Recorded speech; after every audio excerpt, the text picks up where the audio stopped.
Esperar uns minutinhos para o pessoal verificar as notificações. Tinha dado uma travada, por isso que eu não consegui logo de imediato.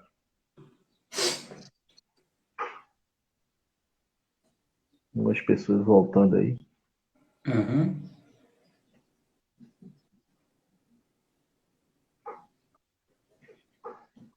Eu deixei salvo lá no IGTV. Marquei o senhor, acho que você vai conseguir compartilhar direitinho no seu Instagram. Para Beleza. quem chegou já no final, né? Quiser assistir. Para aquelas pessoas ainda que não conseguiram assistir, porque hoje é feriado em Vitória, algumas cidades não são, e algumas pessoas estavam querendo assistir de outras cidades e disse lá que ia deixar lá no IGTV salvo. Lá ali a gente estava falando um pouco sobre em relação a essa questão da arqueologia, o senhor justificou bastante. A gente trouxe um pouco, né, sobre essa questão da memória coletiva da nossa sociedade. Hoje, eu ia perguntar ao senhor rapidamente, era uma pergunta minha, o que a gente poderia fazer, né, para melhorar essa questão da memória do Monte das Tabocas em relação à nossa sociedade vitoriense. Porque é um local que é tombado, porém, ele, se eu não me engano, é pelo INCRA, algo assim, né? E também ele tem um acesso lá por ser um sítio. Aí eu queria que se o senhor tivesse a informação, essa questão da melhoria, essa questão desse tombamento do Monte das Tabocas, o senhor poderia esclarecer para a gente?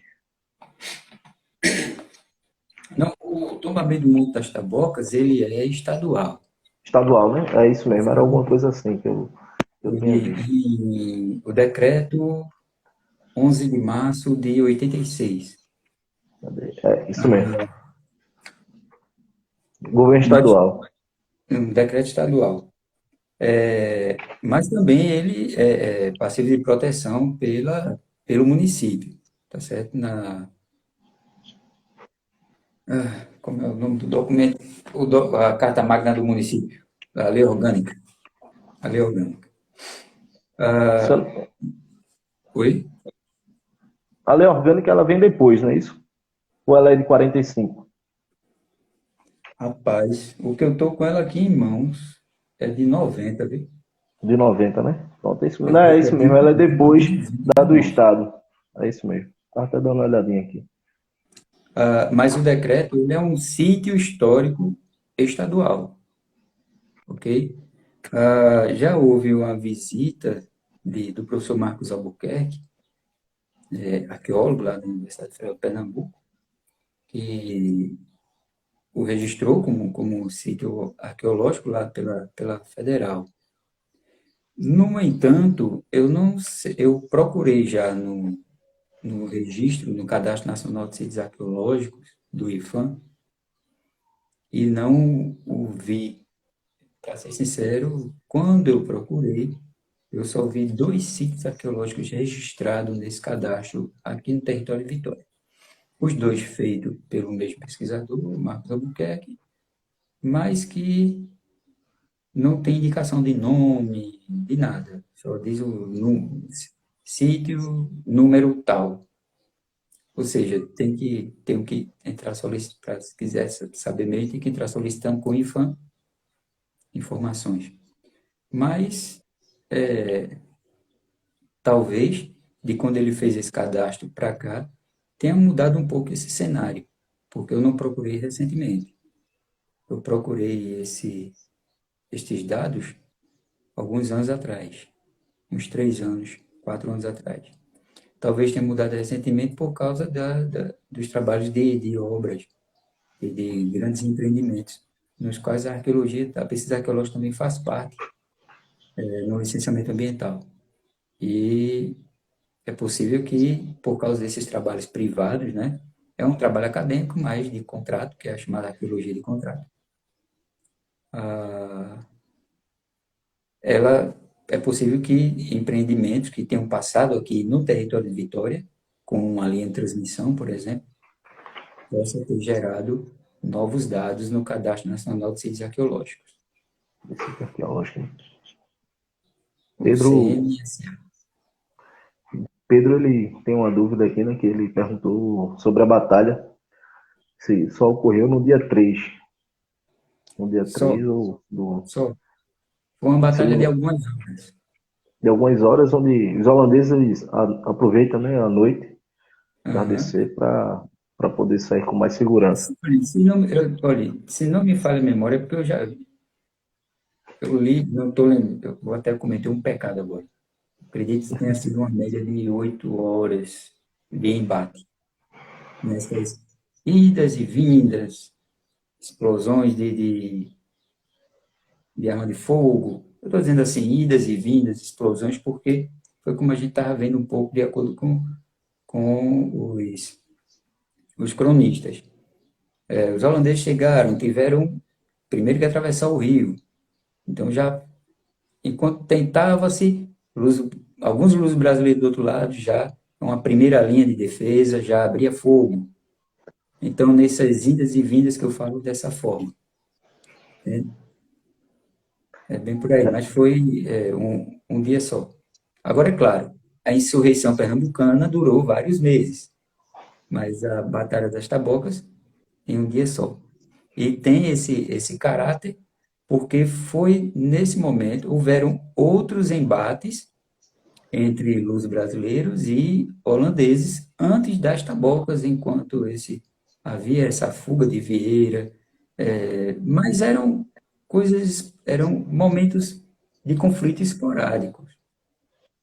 Então, qual a importância nesse contexto histórico das Tabocas? É que lá, de fato, houve uma estratégia bem montada, que parte desde a paisagem, da escolha do local, a tática escolhida para se combater, e toda essa, vamos dizer assim, essa orquestração de fatores, de fato, fez com que os brasileiros lograssem vitória naquele momento. E isso fez com que Luciano sabe bem, a linguagem militar, o moral da tropa holandesa fosse lá embaixo, porque era uma tropa muito bem preparada, isso, aquilo, outro, apesar dos pesares, quem lê Bruno Miranda vai entender porque eu digo apesar dos pesares, mas ah, era uma tropa bem preparada, bem treinada, bem equipada, e perder ali, pelas condições, deixou um pouco abalado a questão da estrutura bélica holandesa. E o contrário fez com que os brasileiros tivessem um pouco mais de moral. É aquele pensamento, sim, nós podemos. Agora, é Eu claro, estava. que o fator principal, lembrando, foi, quer queira, quer não, a inteligência desse Cardoso, por uma estratégia bem montada, porque se fosse por questão de arma mesmo, não teria vitória, não. Em Exatamente, eu questão de estava. armamento, questão de treinamento, não teria nada de vitória, não. Foi a questão da estratégia e a questão da escolha do local, a paisagem do local que favoreceu isso aí, o local sendo utilizado como uma fortificação. Dias Cardoso, ele vem 6 meses antes dessa batalha, né? Cláudio Scora Rocha, estava olhando o livro dele, Uhum. e vem com esse intuito, né, de fazer um treinamento rápido e também nessa questão do que ele realmente era bom, eram essas estratégias.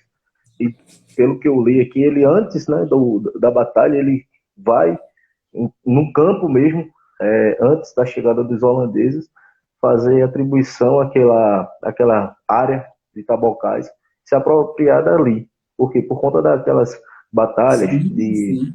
dos modelos holandeses ali iria dificultar, Uhum. montando corredores onde aquele enorme exército ele acabasse se comprimindo para poder conseguir passar em determinados locais, isso fazendo com que reduzisse né, a capacidade deles, primeiro, quantitativo, segundo, bélico. Porque, querendo ou não, até hoje, né, claro que com toda essa tecnologia, mas quando você vai fazer um ataque bélico, você precisa de um ambiente espaçoso, maior, onde você tem uma visualização boa, e era onde exatamente o que não tinha o Montes Tabocas. E por que talvez isso? Porque a gente tinha poucos recursos.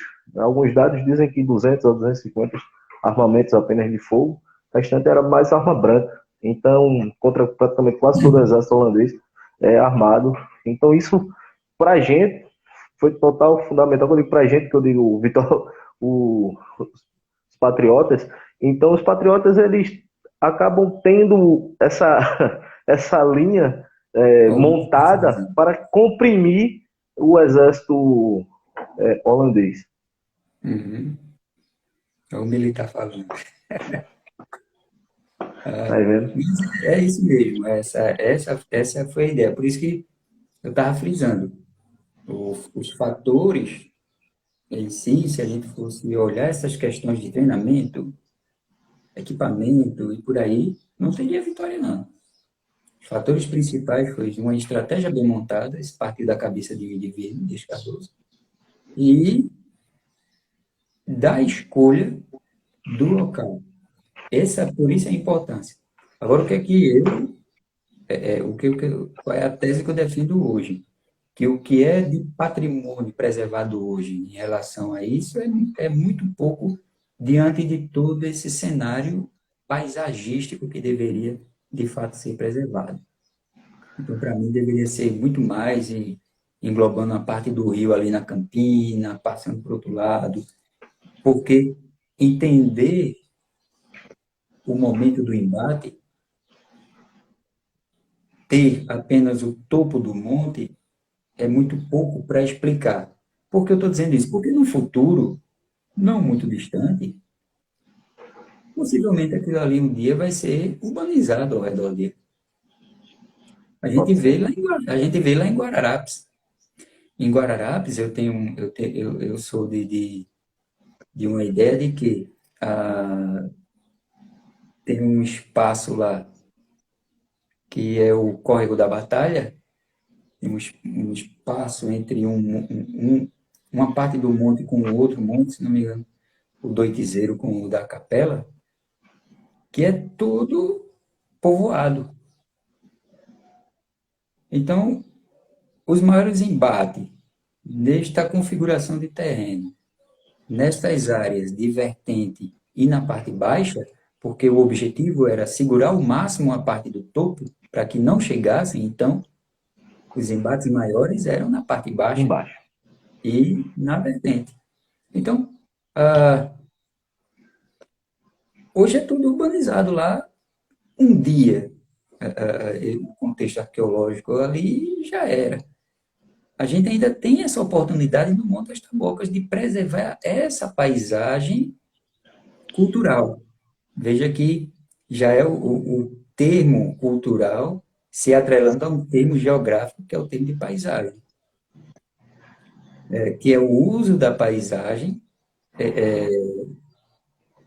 por uma questão humana, por um aproveitamento humano, não é a paisagem em si, uma paisagem bonita de se ver, mas sim ela teve um motivo, uma escolha estratégica e o uso dela estratégico para aquele momento, já que não houve uma construção de uma fortificação, de nada para segurar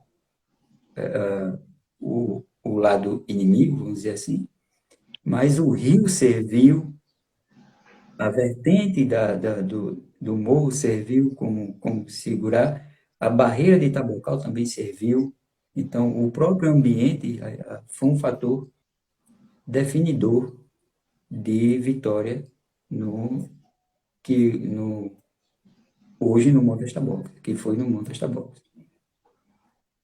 Muito bom. Algumas pessoas que entraram, estava vendo aqui que está ao vivo, talvez não estava antes, né? A gente deixou no IGTV, a gente fez uma live de 1 hora, tá lá salvo no meu Instagram. Marquei Marcelo também, provavelmente vai estar postando lá no dele. Quem quiser acompanhar do início, né, pode pode entrar lá. Porque algumas pessoas entram agora, né? Pensa que a gente já está iniciando, mas na verdade a gente já está no momento final, que eu já abri novamente aqui ao vivo para a gente poder concluir, né, algumas dúvidas que ficaram. Marcelo, na minha opinião, humilde opinião, é isso. Eu acredito que a gente conseguiu atender algumas perspectivas, algumas dúvidas que estavam geradas, a gente acabou já conversando aqui. Eu É, estou te mas, agradecendo aí.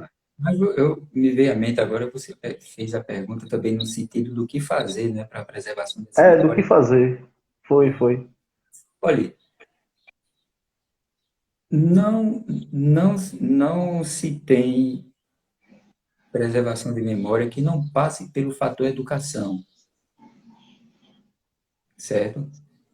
Ah, por exemplo, nós estamos, você nos proporcionou esse momento com alguns colegas participando, alguns amigos participando, amigos conhecedores da história, amigos não conhecedores, os conceitos aplicados, tal. Ótimo. Mas nada disso vai valer apenas se ficar só entre nós. A gente tem que haver divulgação e quem assistiu, que é professor, leve para a sala de aula essa discussão. É claro que a educação não se faz só com o professor, se faz com a comunidade escolar, se faz com políticas públicas voltadas à educação, com políticas privadas também, isso quando eu falo da questão de rede privada. Não se faz sozinha, é todo um conjunto. Então, se não houver essa parte da educação, sempre vai continuar dessa forma. Então, o professor trabalhar em sala de aula, levar essa temática, essa semana, por exemplo, semana de comemoração da Batalha de 3 de agosto, levar para a sala de aula, discutir com os alunos, podendo, vai visitar o monte, porque muito dessa discussão que a gente fez aqui, estando lá no monte já é uma outra coisa, porque a gente aponta a paisagem em si, o contato com a paisagem.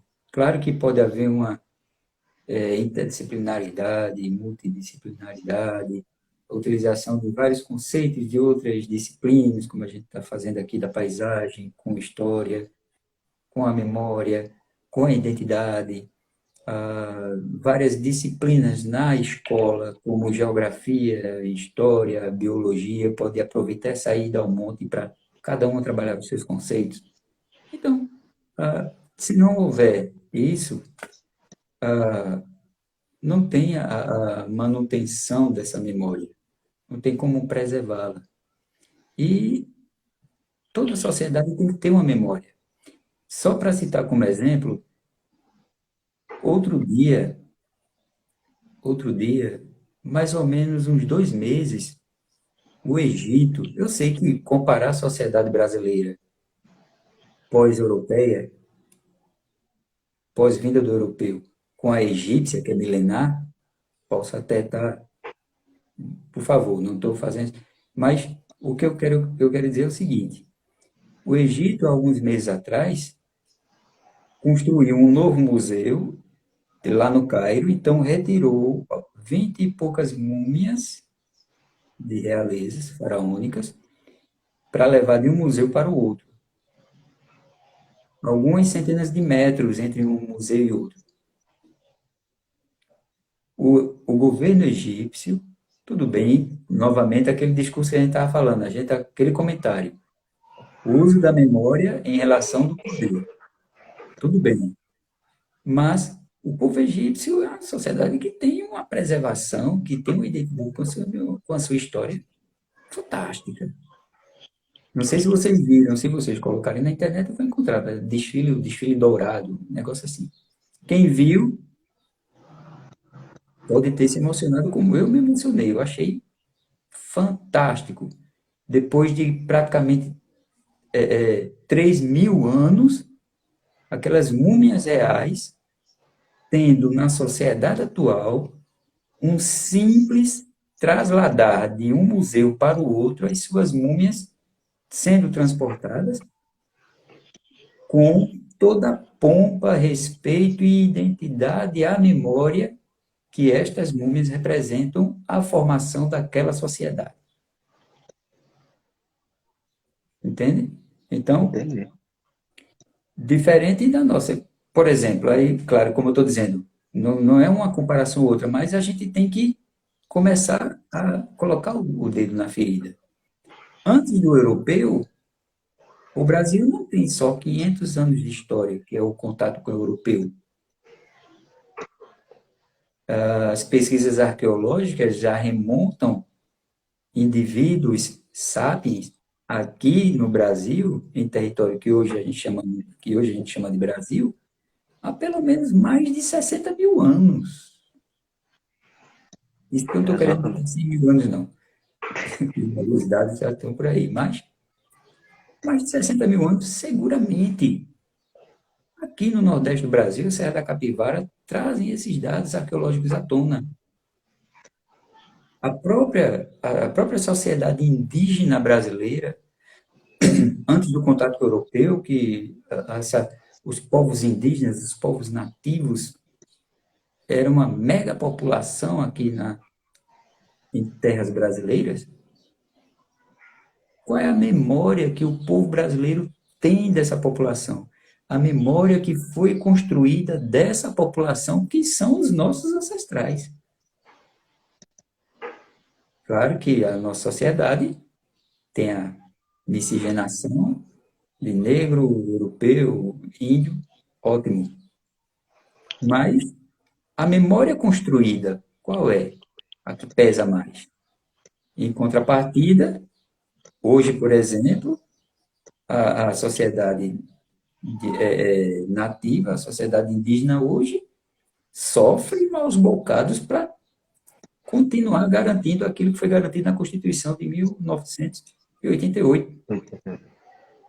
E hoje está aí na luta, nunca deixou de estar na luta, mas está na luta defendendo por seus direitos garantidos na Constituição. Então, essa memória, essa construção, vem com a educação. Não tem como. Não tem como. Aí vem toda essa parte, tudo gira em torno do poder, né? Claro. A educação, a memória, a identidade, a sociedade em si. A sociedade é o que é, pelos interesses por trás do que está à frente. Mas tudo gira em torno disso e eu deixo essas palavras aqui como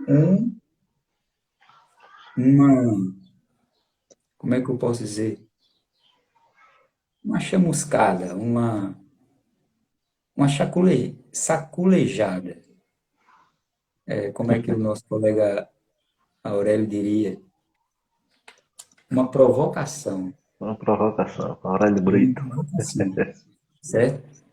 Para que nós possamos rever o nosso papel enquanto indivíduo social, certo? Enquanto o que a gente está fazendo como educador, como pesquisador, como é que a gente está se direcionando aos alunos, como é que o poder instituído direciona para nós, está direcionando as coisas para nós. Então, tudo isso a gente tem que sentar e reinterpretar, reanalisar. E quem é das ciências humanas, ciências sociais, tem um grande papel em relação a isso. Tá certo? Então, tudo isso perpassa, essa memória tem que se conhecer. E só se conhece com a educação. Verdade. Certo? Então, perpassa pela educação. Educação Entendi. familiar, educação estatal, educação privada, seja lá qual for. Então, é bem por aí. Essa manutenção da memória. Respondida, e bem respondida minhas perguntas que o senhor fez.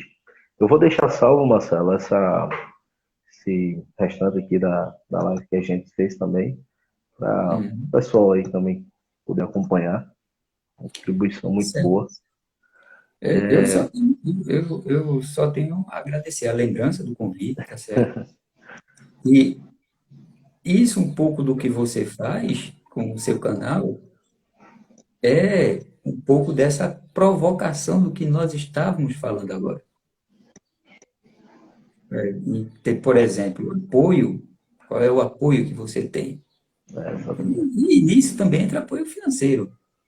Nenhum. Mas como indivíduo, como ser social, como educador, educador como nós que estamos sempre aprendendo, estamos aqui trocando ideias, dialogando acerca do conhecimento e construindo esse conhecimento juntos. Então, eu vejo que, por isso que eu digo sim na hora. Quando o pessoal me convida para essas coisas, eu digo, assim, para essa, quando eu digo essas coisas, porque não é questão midiática, entende? É por isso que eu estou usando esse É. termo. Uhum. É o interesse de fato de um educador como você que quer, e eu acompanho isso, você sabe que eu acompanho, eu assisti Sim. a sua live das Tabocas do ano passado, vi que você citou meu nome, citou meu texto, citou meus ATMs, Exatamente. e eu entendo isso, entendo e compartilho do mesmo pensamento. O conhecimento tem que ser comunitário, ele tem que ser para a comunidade, tem que ser para todos. Não pode ser fechado nas salas acadêmicas, nos livros e na cabeça de cada um, não. E o que transforma é, é a educação. Então, é por isso que estamos aqui cumprindo o nosso papel depois de nossa provocação. Eu só tenho a agradecer mesmo e agradecer a todos que assistiram, participaram, Verdade. pelo tempo que permitiram para a gente, né, de nos escutar um pouco.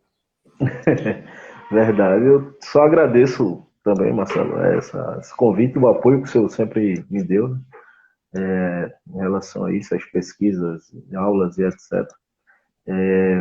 Realmente, na última live que eu fiz sobre o Monte, citei bastante, né, o senhor, por essa representatividade que o senhor tem, não só para mim, mas como no campo da educação, principalmente na área de história, quando eu falo seu nome, muitas pessoas já lhe conhecem e reconhecem o seu papel.